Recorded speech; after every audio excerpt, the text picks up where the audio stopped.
Hello and नमस्कार दोस्तों। चलिए आज हम आपको यूपी बोर्ड एग्ज़ाम 2021-22 का सामाजिक विज्ञान का पेपर दिखा देते हैं। देखिए ये पेपर पहले ही हो चुका था, लेकिन इसको मुझे लाने में थोड़ा लेट हो गई क्योंकि इसे मैंने किसी दूसरे से प्राप्त किया है और इसको मैं वीडियो बनाने के बाद उनका वापस कर दूंगा। ठीक, तो इसलिए मैंने आपके लिए इतनी मेहनत किया है, तो एक लाइक तो आप ज़रूर दीजिएगा। और चलिए आज हम इस पेपर को आपको दिखा देते हैं और इसमें संपूर्ण प्रश्नों को हम आपको दिखाएंगे कि किस प्रकार का प्रश्न आता है और क्या क्या इसमें दिया गया है।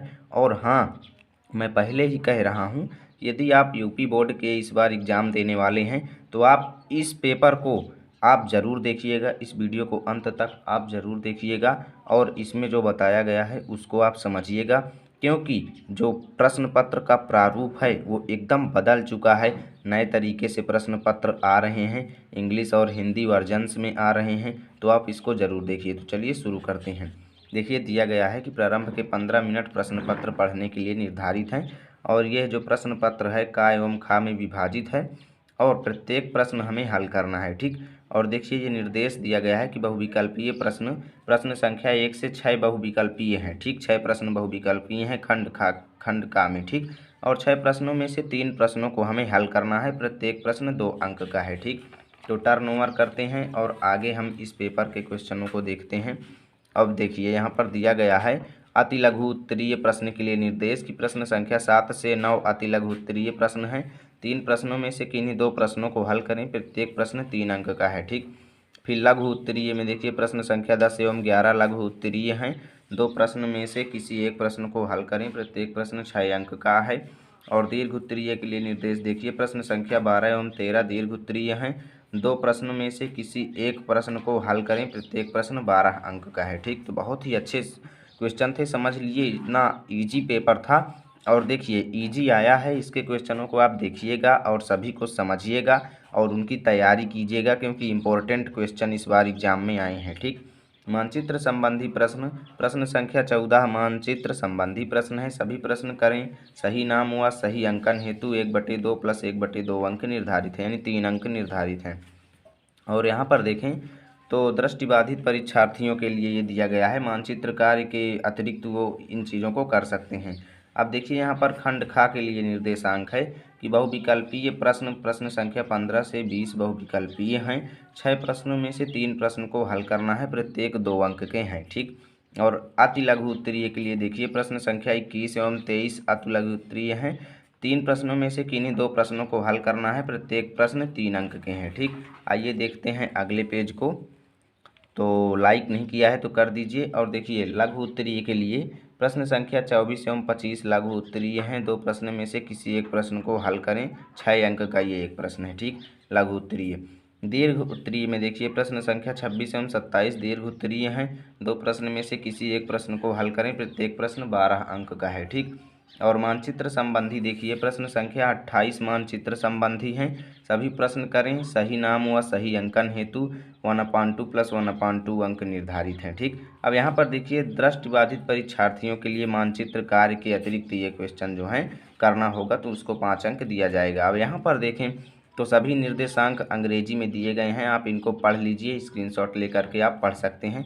मैं ये वीडियो हिंदी मीडियम वालों के लिए बना रहा हूँ। ठीक, तो आप इन प्रश्नों को, आप यदि इंग्लिश मीडियम के हैं तो आप ये निर्देशांक पढ़ सकते हैं स्क्रीनशॉट लेकर। ठीक, मैं सभी निर्देशांक को क्रमशः आपको दिखा देता हूँ, इंग्लिश वालों को भी। तो देखिए यहाँ से इस प्रकार इसको आप देखते जाइए कि क्या क्या निर्देशांक दिए गए हैं। देखिए ये देखिए इधर, और फिर अगले पेज में देखिए ये निर्देशांक यहाँ से शुरू होते हैं, long answer map related question. ठीक, तो अब यहाँ से हमारा क्वेश्चन जो है प्रश्न पत्र वो स्टार्ट होता है।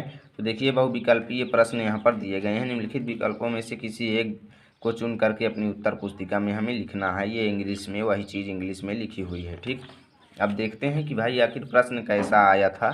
तो बहुत ही ईजी थे प्रश्न, वो आप समझ सकते हैं। तो देखिए राष्ट्रवाद का प्रारंभ किस देश से हुआ, तो राष्ट्रवाद का प्रारंभ जो हुआ था वो फ्रांस से हुआ था। ये तो एक ईजी, यानी कि जो कुछ भी नहीं जानता है वो भी इस प्रश्न को कर सकते थे। और देखिए ये इंग्लिश में था, वही प्रश्न इंग्लिश में है।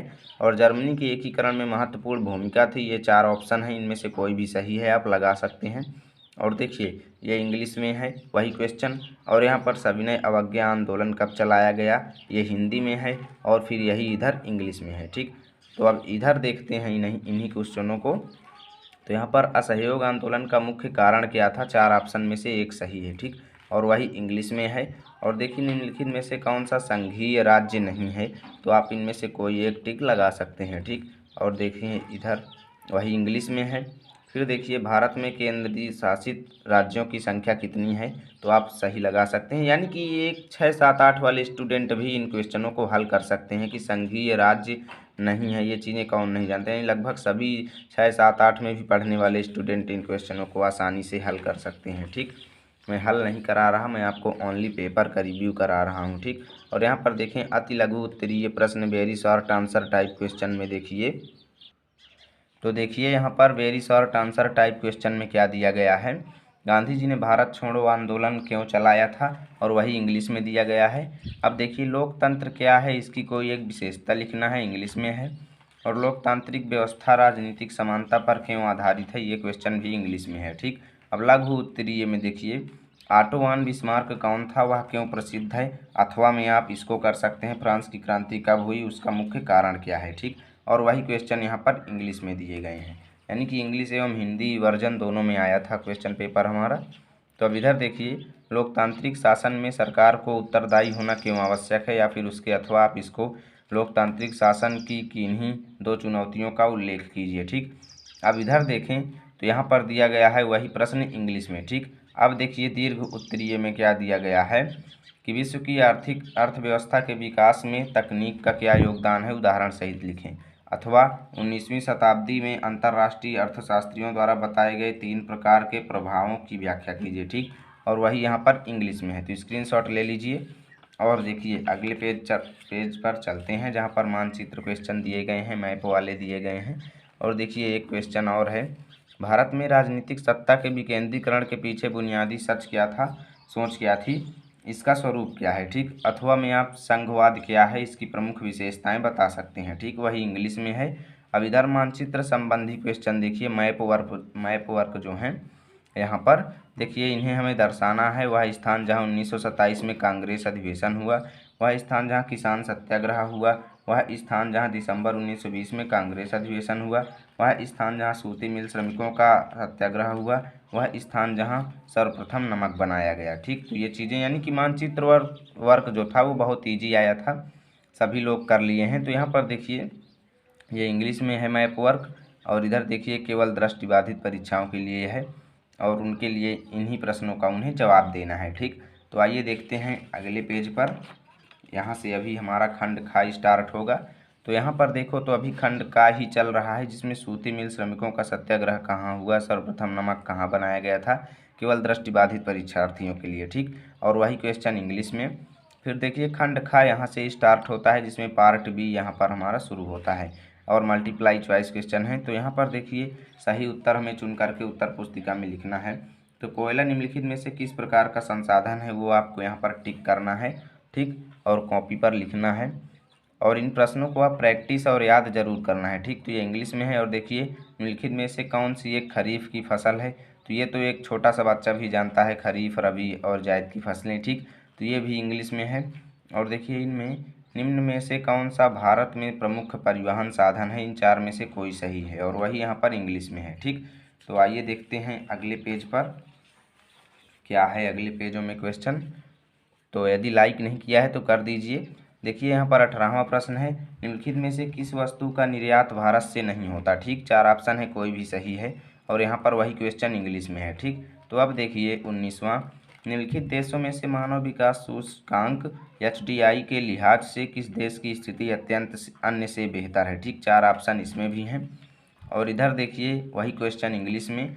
फिर निम्नलिखित में से कौन सी रेशेदार फसल है, 4 में से कोई सही है रेशेदार फसल। ठीक, तो अब इधर देखिए अति लघु उत्तरीय क्वेश्चन यहाँ से स्टार्ट होंगे, very short answer type question. अर्थव्यवस्था के तृतीयक क्षेत्र से आप क्या समझते हैं, प्रछन्न या छिपी हुई बेरोजगारी से आप क्या समझते हैं, संगठित क्षेत्र को परिभाषित कीजिए।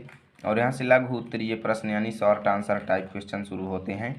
अलौह खनिज से आप क्या समझते हैं, कोई दो उदाहरण दीजिए। अथवा गैर परंपरागत शक्ति के स्रोत से आप क्या समझते हैं, कोई दो उदाहरण दीजिए। ठीक, अगले पेज पर चलते हैं। तो देखिए यहाँ पर वही क्वेश्चन इंग्लिश में है और भारतीय कृषि की कोई 3 विशेषताएं हमें बताना है। ये तो बहुत ही इजी था, कोई भी विशेषता आप लिख सकते हैं। तो विदेशी व्यापारों के लाभों का वर्णन कीजिए। ठीक, और वही क्वेश्चन इंग्लिश में। और दीर्घ आंसर प्रश्न में देखिए, लॉन्ग आंसर टाइप क्वेश्चन, परिवहन तथा संचार के साधन को किसी देश तथा अर्थव्यवस्था की जीवन रेखा क्यों कहा जाता है, या अंतर्राष्ट्रीय व्यापार की बदलती प्रवृत्तियों का उल्लेख कीजिए। ठीक, अगले पेज पर देखते हैं। यहाँ पर इंग्लिश में है वही क्वेश्चन। और देखिए, मृदा अपरदन से आप क्या समझते हैं, मृदा अपरदन के उत्तरदायी किन्हीं 3 कारणों का उल्लेख कीजिए। ठीक, और भारत में उपभोक्ता आंदोलन का आरंभ करने के लिए उत्तरदायी कारणों का वर्णन कीजिए। ठीक, अब यहाँ पर देखो वही चीज़ें इंग्लिश में हैं। तो आप अच्छी तरीके से पेपर को देखते जाइए, जहाँ पर ना हो आप वीडियो को पॉज करके आप उसको पढ़ सकते हैं, फिर आप चलाइए। ठीक, अब देखिए यहाँ पर मैप वर्क दिया गया है भूगोल का। तो गुजरात का राजधानी नगर जो है इस चिन्ह द्वारा दर्शाना है गांधीनगर को, और एक खनिज तेल शोधनशाला केंद्र इस चिन्ह से, और लौह इस्पात संयंत्र का एक केंद्र इस चिन्ह से, और एक प्रमुख पत्तन या फिर बंदरगाह को हमें इस चिन्ह से दर्शाना है। ठीक, और बंगाल की खाड़ी में गिरने वाली एक प्रमुख नदी को हमें इस चिन्ह से दर्शाना है। तो आप आसानी से इसको मैप में प्रदर्शित कर सकते हैं। ठीक, यदि आपको मैप पर राज्यों को याद करने की ट्रिक नहीं पता है तो उसका लिंक डिस्क्रिप्शन में है, और उस पर मैंने एक बहुत ही अच्छी ट्रिक कहानी के रूप में याद कराया है। तो आप सभी मैप के राज्यों को याद कर सकते हैं। तो उस वीडियो को ज़रूर देखिए, लिंक डिस्क्रिप्शन में है। ठीक, केवल दृष्टिबाधित परीक्षार्थियों के लिए मानचित्र कार्य जो यहाँ पर है उनको हमें प्रश्न में बदल दिया गया है। तो गुजरात राज्य के राजधानी नगर का नाम लिखिए, एक खनिज तेल शोधनशाला केंद्र का नाम लिखिए, लौह इस्पात संयंत्र के एक केंद्र का नाम लिखिए, एक प्रमुख पत्तन या बंदरगाह का नाम लिखिए, या बंगाल की खाड़ी में गिरने वाली एक प्रमुख नदी का नाम लिखिए। ठीक, तो अंतिम पेज हमारा यहाँ से आता है, और देखिए अंतिम पेज में क्या है, वही चीज़ें जो है वो इंग्लिश में है। तो वीडियो को लाइक नहीं किया है तो लाइक कीजिए, चैनल पर नए हैं तो सब्सक्राइब कीजिए, और कोई भी पेपर यदि आपके पास है तो उसको आप हमें व्हाट्सअप नंबर पर सेंड कीजिए, या फिर इसकी PDF लेने के लिए आप हमें व्हाट्सअप पर SMS कीजिए। ठीक, मिलते हैं आपके साथ अगले वीडियो में, तब तक के लिए जय हिंद, जय भारत।